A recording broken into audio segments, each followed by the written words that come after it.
Assalamualaikum warahmatullahi wabarakatuh. Perkenalkan, nama saya Ahmad Albari. Saya merupakan salah satu dosen yang berada di program studi farmasi Fakultas Ilmu Kesehatan Universitas Nahdlatul Ulama Sunan Giri.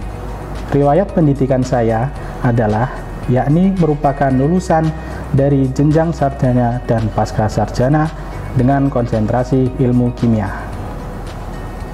Di program studi farmasi yang saya ampu, yaitu mata kuliah yang sesuai dengan keilmuan saya. Di antaranya adalah mata kuliah kimia dasar, kimia organik, dan kimia fisika beserta dengan praktikumnya. Dalam kesempatan kali ini, perkenankan saya untuk mempersembahkan video bidang pengajaran dalam mata kuliah kimia analisis. Mata kuliah kimia analisis merupakan mata kuliah yang wajib ditempuh oleh seluruh mahasiswa di program studi farmasi dengan bobot total yaitu 2 SKS. Mata kuliah ini merupakan mata kuliah yang masuk dalam kurikulum Prodi Farmasi Universitas Nahdlatul Ulama Sunan Giri dengan ranah topik dan ranah keilmuannya yaitu metode ilmiah dan ilmu dasar. Adapun CPL atau capaian pembelajaran lulusan yang ditargetkan dalam mata kuliah ini seperti yang tertuang dalam kurikulum program studi farmasi Universitas Nahdlatul Ulama Sunan Giri, yaitu untuk membentuk profil lulusan yang scientific comprehension and research abilities dan lifelong learner. Kemampuan akhir yang diharapkan dalam perkuliahan kimia analisis ini adalah mahasiswa mampu mengetahui dan menguraikan terkait konsep dasar kimia analisis, serta mahasiswa mampu untuk mengidentifikasi sediaan bahan menggunakan metode pemisahan dan metode analisis baik itu secara konvensional maupun instrumental. Mata kuliah kimia analisis yang saya ampu ini mempelajari tentang metode pemisahan dan metode analisis, baik itu analisis yang kualitatif maupun kuantitatif, dengan metode analisis yang konvensional maupun instrumental.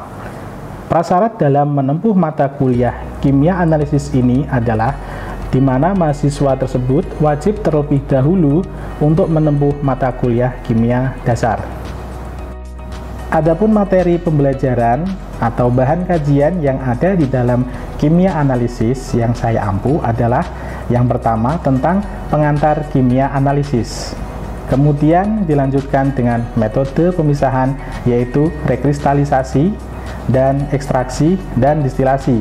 Sedangkan untuk ekstraksi terdiri dari dua macam ekstraksi yaitu ekstraksi cair-cair dan ekstraksi padat cair. Untuk metode analisis yang saya ampu dalam materi ini yaitu adalah analisis gravimetri, kemudian analisis volumetri.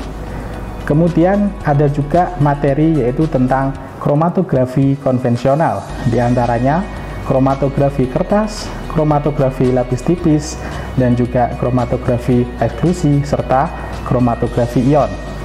Untuk kromatografi instrumentasi yaitu saya membahasnya tentang HPLC dan GC. Sistem pembelajaran yang saya terapkan di dalam mata kuliah ini yaitu saya menggunakan sistem tatap muka atau luring. Metode pembelajaran yang saya gunakan dalam mata kuliah ini yaitu meliputi ceramah, kemudian diskusi, kemudian tanya jawab. Jumlah pertemuan yang ada di dalam mata kuliah kimia analisis yaitu 16 kali pertemuan dengan rincian 14 kali perkuliahan tatap muka, 1 kali ujian UTS, dan 1 kali ujian UAS.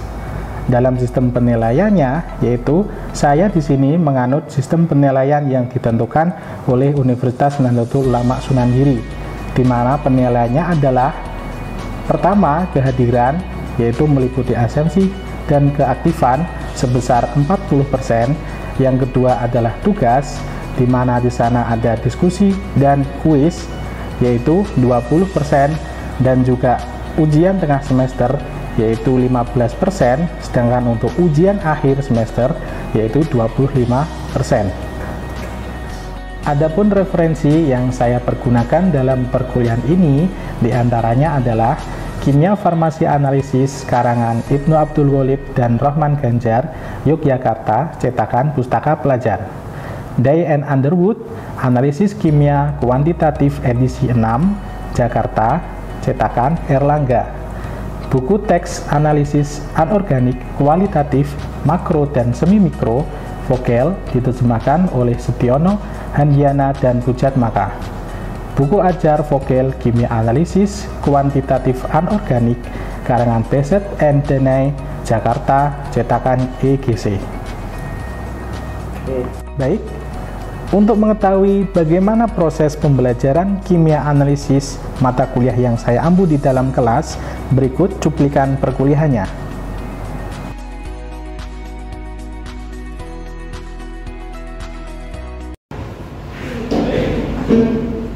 Assalamualaikum warahmatullahi wabarakatuh. Waalaikumsalam warahmatullahi wabarakatuh.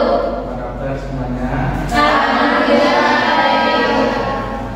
Baik, di kesempatan pada siang hari ini kita untuk memasuki perkuliahan, ya sebelum masuk perkuliahan kita alangkah baiknya untuk terlebih dahulu ya membaca sholawat. Untuk memulai pada mata kuliah kimia analisis ini ya dengan materi destilasi, alangkah lebih baik di awal pertemuan ini kita merefresh materi yang waktu lalu ya di minggu lalu. Minggu lalu itu ada siapa? Ekstraksi. Ekstraksi itu apa? Metode pemisahan suatu zat dari sampel berdasarkan melakukannya pada waktu tertentu. Jadi artinya ada dua zat atau lebih yang saling campur dan itu kita coba pisahkan menggunakan metode ekstraksi. Kemudian untuk ekstraksi tersebut ada berapa jenis? Dua. Cair dan padat cair. Kalau yang cair apa saja?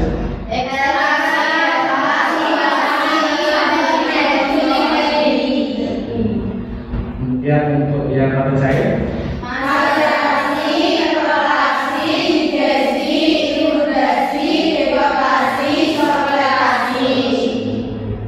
Itu adalah merupakan metode ekstraksi, yaitu metode pemisahan. Nah, yang akan kita bahas pada siang hari ini itu adalah juga pemisahan. Namun pemisahannya itu berdasarkan pada titik-titik yang kita namakan sebagai distilasi. Ya. Yang benar distilasi ya sebenarnya.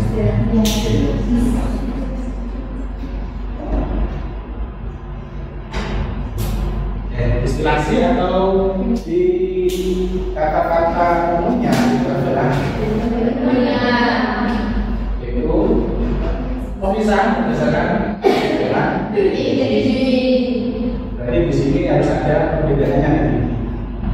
Dari biji yang rendah sama yang tinggi itu harus ada perbedaan antara dua zat.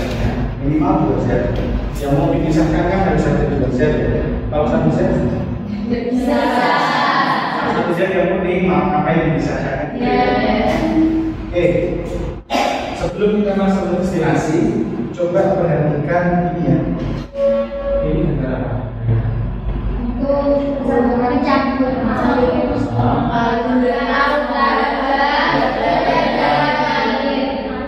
Yang sini apa tadi? Yang dilakukan adalah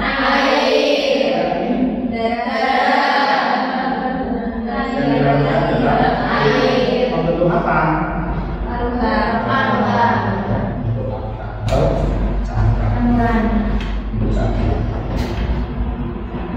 Ya, di sini berarti larutan itu didefinisikan sebagai campuran yang homogen. Campuran yang homogen antara solut dan solut itu apa? Kalau solvent? Kalau contohnya seperti itu, gula dilakukan dalam air, berarti solutnya apa? Solutnya? Gula. Kalau airnya? Ya adalah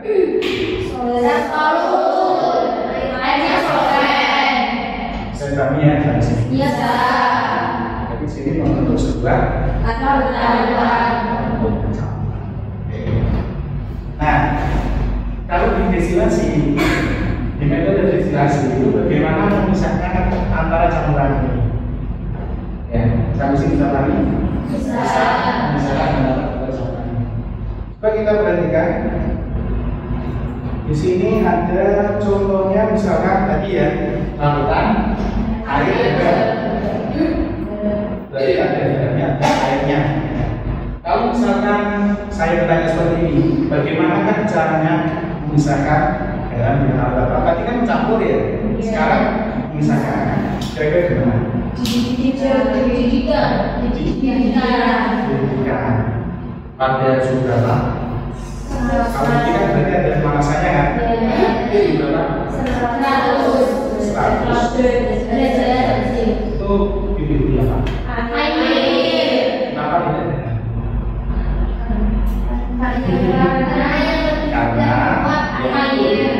Karena yang lebih mudah di sini adalah kalau kita perhatikan titik-titik air itu 100 derajat, sedangkan garam berarti potongnya 801 derajat Celcius. Panas banget itu. Kalau 100 derajat kan berarti titiknya air menguap, airnya tinggal garamnya saja. Itu salah satu contoh metode destilasi.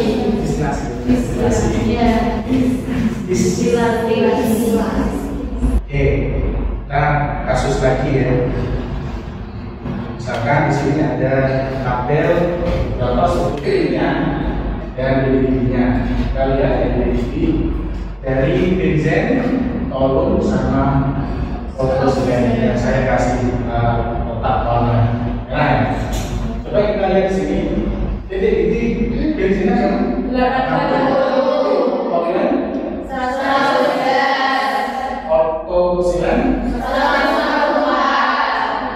Kalau misalkan saya ingin mengambil ya atau mendestilasi toluena dengan cara silakan.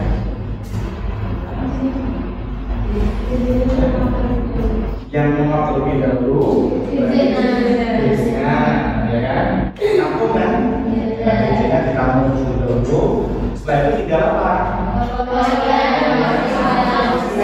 Dipanaskan lagi pada suhu berapa? 100. Maka situ akan tinggal apa yang tidak? Yang menguap adalah menguap ke atas, nanti akan tertampung di botol penampung dan akan menyebabkan senyawa atau cairan yang lebih tinggi dari sampai sini bisa kami bisa. Hal-hal yang perlu diperhatikan dalam menggunakan proses pemisahan destilasi. Ya, yang pertama ada harus tahu tentang titik didihnya, kesekatan titik didih. Jangan sampai menggunakan campuran yang titik didihnya itu terlalu mepet. Ya, kita coba flashback ke awal tadi. Misalkan di sini kasusnya ada di M-silena dan E-silena. M itu metasilen, kalau P itu parasilen. Di sini titiknya 139, di sini 100. Berapa sisi berapa derajat? 1. Berarti itu bisa nggak kalau bisa kan destilasi? Kalau dengan pengertian tadi yang saya jelaskan. Tidak bisa. Bisa. Tahu bukan jalannya. Bimbingan kalau ini kan lumayan ya, lumayan jauh kan? Iya. 101, 111, ya 111 dan 144. Berapa jalannya? Kan lumayan jauh. bisa dipisahkan. Kalau terlalu dekat, bisa dipisahkan. Itu barangkali yang perlu dicatat dalam menggunakan metode destilasi, bisa menggunakan destilasi. Ya. Kemudian hasiotrop ya.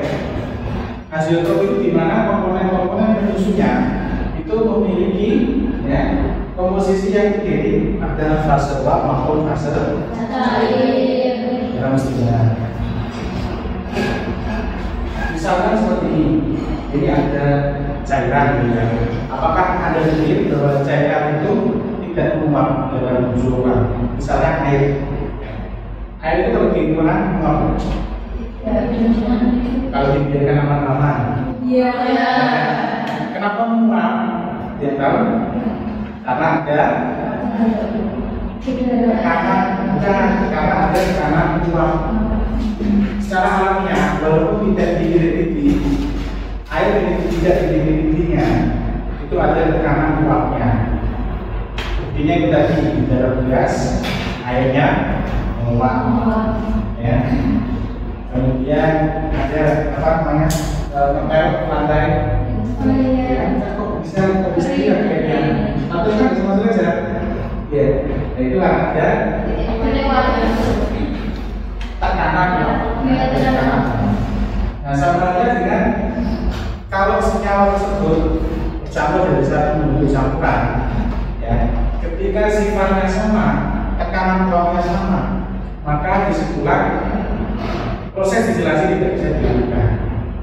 Contoh misalkan ada senyawa metanol dan etanol, itu hampir sejenis ya, hampir sejenis antara etanol dan metanol, itu merupakan alkohol. Itu tidak bisa dipisahkan dengan maka cara metode yang lain bisa menggunakan ada destilasi. Oke.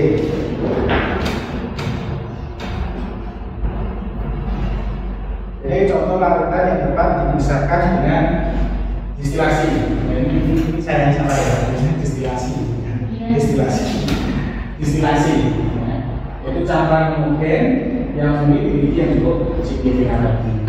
Campuran tersebut itu bisa volatil maupun non volatil. Contoh kayak yang pertama tadi apa? Yang pertama sekali campuran apa? Bulan kan volatil nggak kira-kira? Bulan. Volatil itu dan murah. Iya. Dan apakah garam dan murah? Iya. Garam? Iya. Kalau lain? Iya. Maka di dalam destilasi itu bisa campurannya itu bersifat volatil maupun non volatil. Ataupun ada lagi yang sama-sama volatil. Contohnya misalkan seperti yang awal tadi ada fraksi minyak ini ada heksan sama pentana sama-sama volatilitasnya sama yaitu non polar. Itu saling bersatu dari situ dan bisa dipisahkan. Ya. Oke, dan ini alat destilasi yang sebenarnya ya. Untuk prinsip kerjanya di sini ada lampu alas bulan. Ini contohnya menggunakan air garam sabar dari bagian keras. Dipanaskan dengan api yang berasal dari meja dengan suhu yang berukur di sini 100 derajat. Ya. Suhu uap ya, yang diukur itu suhu uapnya, bukan suhu larutannya. Maka lama-lama dia akan menguap airnya, caranya menguap ya. Tinggal di sini. Airnya menguap, kemudian memasuki kondenser. Di mana kondenser ini ada air dingin, ada pendingin air dinginnya, sehingga air tersebut akan mengembun, ya, akan mengembun di dalam kondenser. Ketika mengembun maka akan turun kalau di sini dan ditampung di penampung atau lampu penampung ya. Sampai sini ditanyakan ke alat destilasi.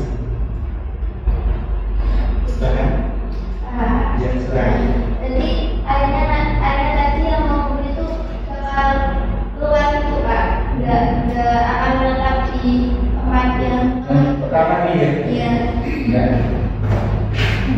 Airnya karena ada tadi untuk fase uap ya, akan ke atas, Ya. kemudian akan masuk ya, uapnya akan masuk sini terhembuskan sehingga akan menetes. Itu ya, ini ada air tadinya, jadi dikasih pendingin air, pendinginnya di luar, bukan di pipa yang dalam tinggi di luar. Jika pipa yang dalam ini kan akan dingin karena awalnya beruap, sehingga akan muncul jadi air. Ya. Sehingga yang tertinggal apa?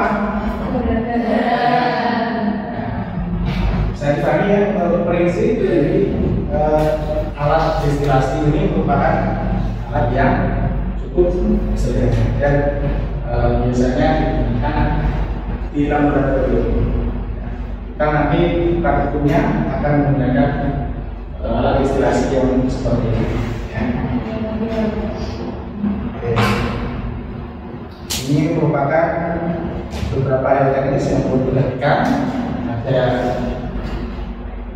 harus memberikan agen anti bonding, itu sebuah pecahan porselen ke dalam lampu alasnya, lampu tadi untuk meratakan panas yang ada di dalam lampu alas. Jadi di sini loh, di sini itu dikasih pecahan porselen. Dalam lampu porselennya itu harus seperti pecahan porselen. Dan panasnya itu merata. Kamu tahu seperti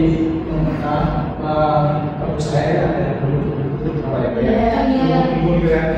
Nah, ketika ini diberikan akhir yang sampai maka belum tadi akan pecah kecil-kecil, tidak besar, ya, terpecah kecil-kecil. Langsung jadi apa? Ya. Karena berhati-hati kalau menggunakan destilasi seperti ini ya, suhunya harus dijaga, jangan sampai suhu berlebihan. Dan juga kenapa? Karena kalau suhunya terlalu tinggi nanti akan menyebabkan ya akan terjadi sebuah karena tekanannya terlalu tinggi.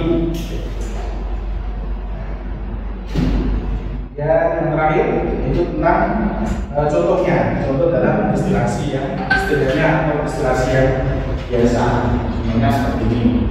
Kemudian asili dari bahan organik, kemudian senyawa, alkohol, bahan aquades, aquavites dan lain sebagainya. Pembuatan asili contohnya kamu ingin membuat minyak dari bunga mawar, misalkan. Fragrance dari bunga mawar itu bisa menggunakan destilasi. Lalu buatan aquades, aquades ada dari sini singkatan apa aquades? Aquades, aqua destilasi. Aquavites tadi 2 kali mengalami destilasi. Sehingga hanya air saja, tidak ada campuran dari campuran. Baik, sampai sini dipahami? Ya, dipahami. Sampai sini bisa dipahami ya? Nah, di sini untuk selanjutnya untuk macam-macam destilasi, silakan teman-teman ya nanti membuat dalam satu kelas ini ya, membuat ada surat. Ada 6 kelompok ya, jadi buatlah 6 kelompok. Tolong buat nanti acak ya, contohnya saya pilih saja. Buat setiap kelompok nanti membahas tentang prinsip kerja dari destilasi yang ada di dalam slide ini. Ya, ada yang destilasi sederhana yang sudah saya jelaskan, ada destruktif, kemudian nanti ada destilasi uap dan destilasi fraksionasi. Ada lagi juga vakum evaporator dan reflux. Ada orang yang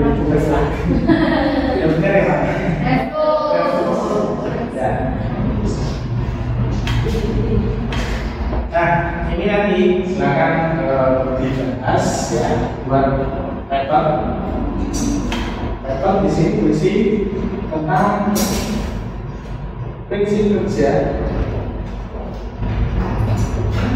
Prinsip kerja dari alat tersebut. Contoh misalkan sebagai induktif ya, Anda bisa menjelaskan gimana sih prinsip kerjanya, gimana cara pemisahannya, bahannya dengan apa, ya, prinsip kerjanya. Kemudian cari juga di dalam internet ya, yaitu terkait video yang menerangkan tentang istilah destruktif ya. Jadi cari juga tentang video yang nantinya dari kedua ini paper ya, jadi prinsip kerjanya dan juga video yang kita bahas di depan, dijelaskan di depan ya, per kelompok. Oke, silakan catat kalau ada yang catat. Jadi masih kurang yang prinsip kerja. Kemudian bahan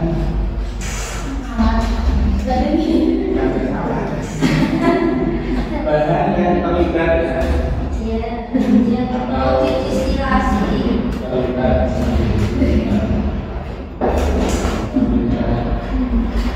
apakah bahannya itu padat, cair, atau gas ya. Nanti dibuat paper kerja dan banyak terlibat.